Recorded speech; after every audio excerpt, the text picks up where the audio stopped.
Hello everyone, welcome back to my channel. ఈరోజు అయితే నేను ఫ్యాబ్రిక్ పెయింటింగ్ వైట్ షర్ట్ మీద వేస్తున్నాను. ఎలా వేస్తున్నాను ఏంటని దాని గురించి కంప్లీట్ డీటెయిల్స్ అయితే షేర్ చేస్తున్నాను. చాలామంది ఇప్పుడు ట్రెండింగ్లో ఉంది ఏంటంటే షర్ట్స్ పైన ఇట్లా వెంకటేశ్వర నామాలు, వెంకటేశ్వర స్వామి వారి పెయింటింగ్స్ అట్లా వేయించుకుంటున్నారు. సో ఇది ఎట్లా వేయాలి ఏంటి అనే దాని గురించి ఇప్పుడు కంప్లీట్ డీటెయిల్స్ అయితే మీకు షేర్ చేసుకోబోతున్నాను.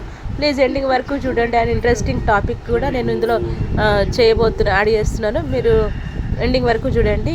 హాయ్ ఎవ్రీవన్, నేనైతే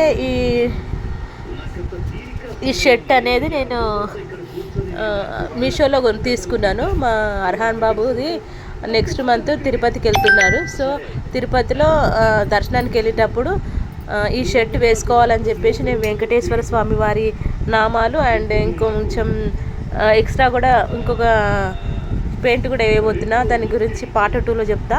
ఇప్పుడైతే నేనైతే ఇదైతే ప్రోడక్ట్ అయితే రివ్యూ ఇస్తున్నాను. ఈ షర్ట్ అయితే చాలా అంటే చాలా బాగుంది. దానికి చిన్న కండో వచ్చింది, భలే క్యూట్గా ఉంది. గోల్డ్ కలర్ బార్డర్ వచ్చింది. చూడడానికి అయితే చాలా అంటే చాలా ముద్దుగా ఉంది.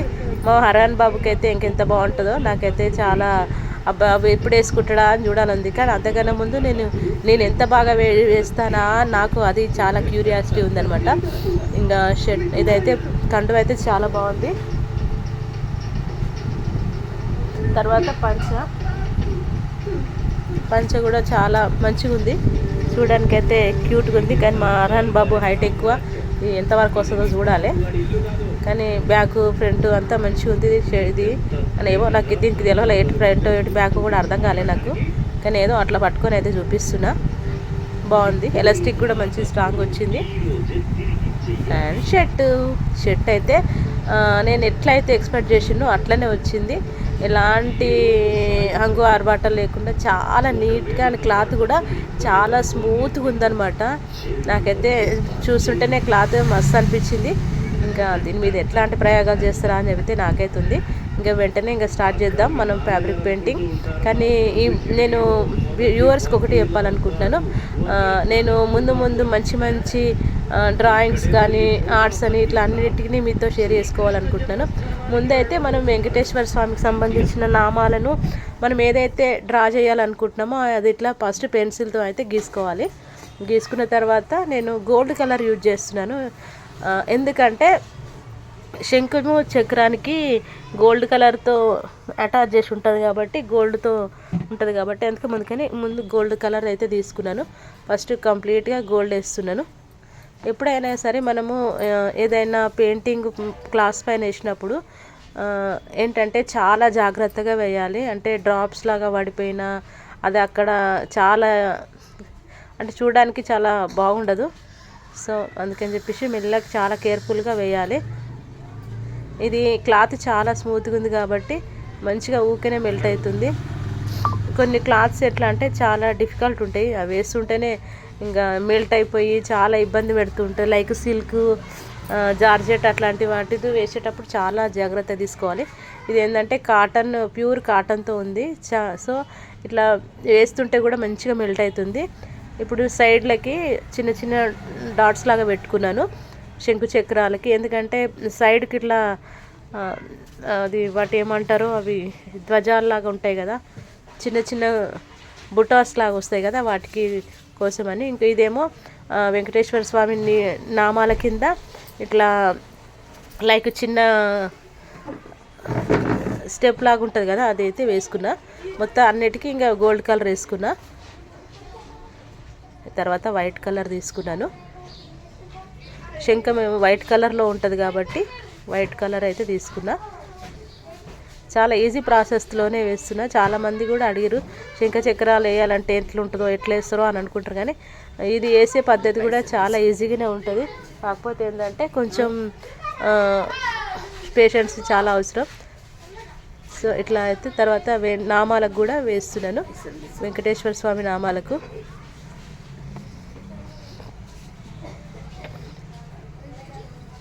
ఇట్లా మామూలుగా మెల్లిగా, అసలు ఎక్కడ కూడా అటు ఇటు వెళ్ళకుండా చాలా జాగ్రత్తగా లైన్స్ ప్రకారం అయితే వేసుకోవాలి. నేను లైన్స్ లేకుండా కూడా వేసేదాన్ని. కాకపోతే ఏంటంటే బిగినర్స్ కూడా ఉంటారు కదా, వాళ్ళకు కూడా నేను చెప్పాలనే ఉద్దేశంతో ఇట్లా ముందైతే లైన్స్ అయితే వేసుకున్నా. ఇప్పుడు వైట్ కలర్ అయితే అయిపోయింది. ఆ తర్వాత నేను ఇట్లా రెడ్ కలర్ తీసుకుంటున్నా.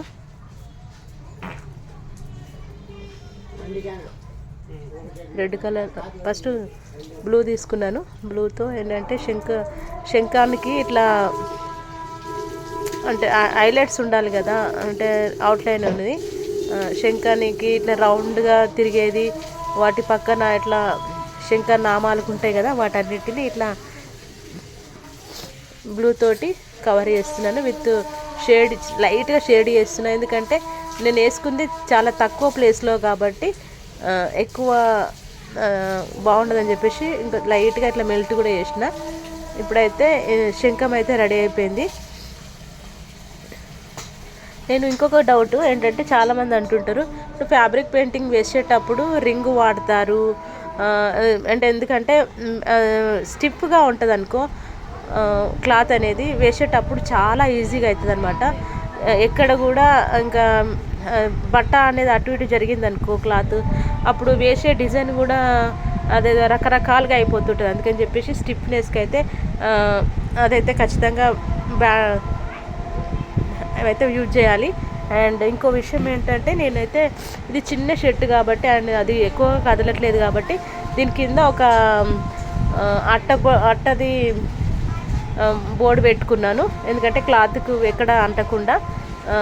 ఇప్పుడు నేను వేస్తున్నప్పుడు కిందికి అంటుకుంటుంది, చాలామందికి చాలా వాటికి అట్లనే అంటుకుంటాయి కాబట్టి అట్లా అంటకుండా మెల్లగా వాటి కింద ఒక అట్ట బొక్క పెట్టి దాని మీద ఇట్లా క్లాత్ పెట్టి వేస్తున్నాను అనమాట. అంటుకున్నా కూడా ఎక్స్ట్రా కలర్ ఏమన్నా కిందికి ఏమన్నా అంటుకున్నా కూడా అట్టకు అంటుకుంటుంది. అండ్ మన షర్ట్కి కూడా ఎక్కడ కూడా ఏమంటది అనమాట. సో ఇప్పుడైతే ఇట్లా వేసుకుంటున్నా. నెక్స్ట్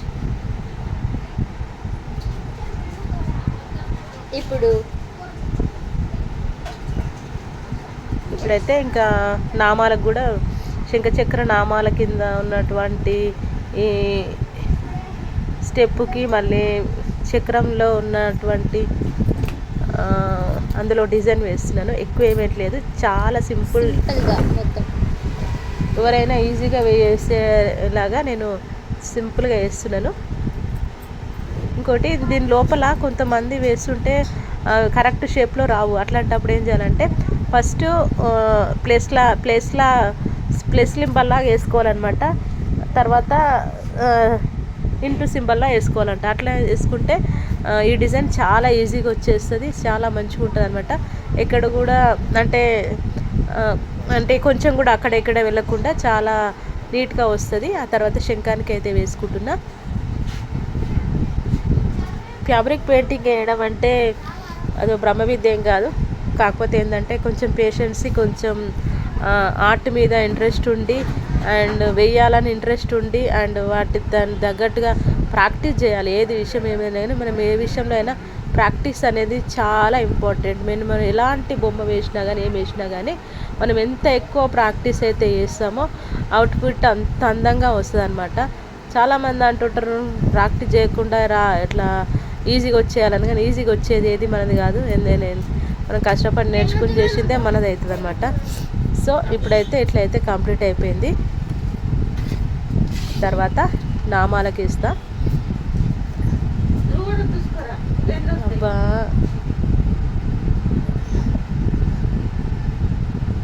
లైన్స్ అన్నీ మంచిగా వేసుకోవాలి.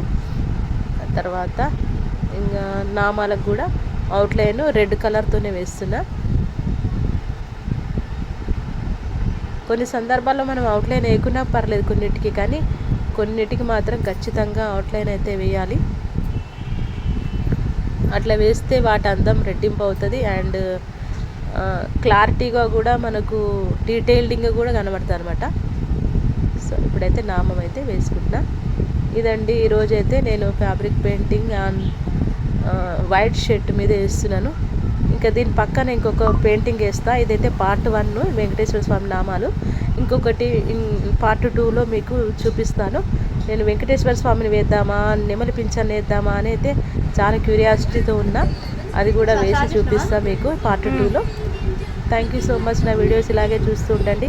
ఇక మంచి మంచి అప్డేట్స్తో మళ్ళీ మీ ముందుకు ఇలాగే వస్తూ ఉంటాను. ఇట్లా మీ Vijayalakshmi. Thanks for everyone. And నా వీడియో నచ్చినట్టయితే లైక్ చేయండి, షేర్ చేయండి, కామెంట్ చేయండి. అండ్ ఒకవేళ మీకు హైప్ అనే ఆప్షన్ కనుక కనుక హైప్ కూడా ఇవ్వండి. Thank you every one. ఎన్ని సెకండ్ అయిందిరా? 27. నేను కనబడుతున్నానా?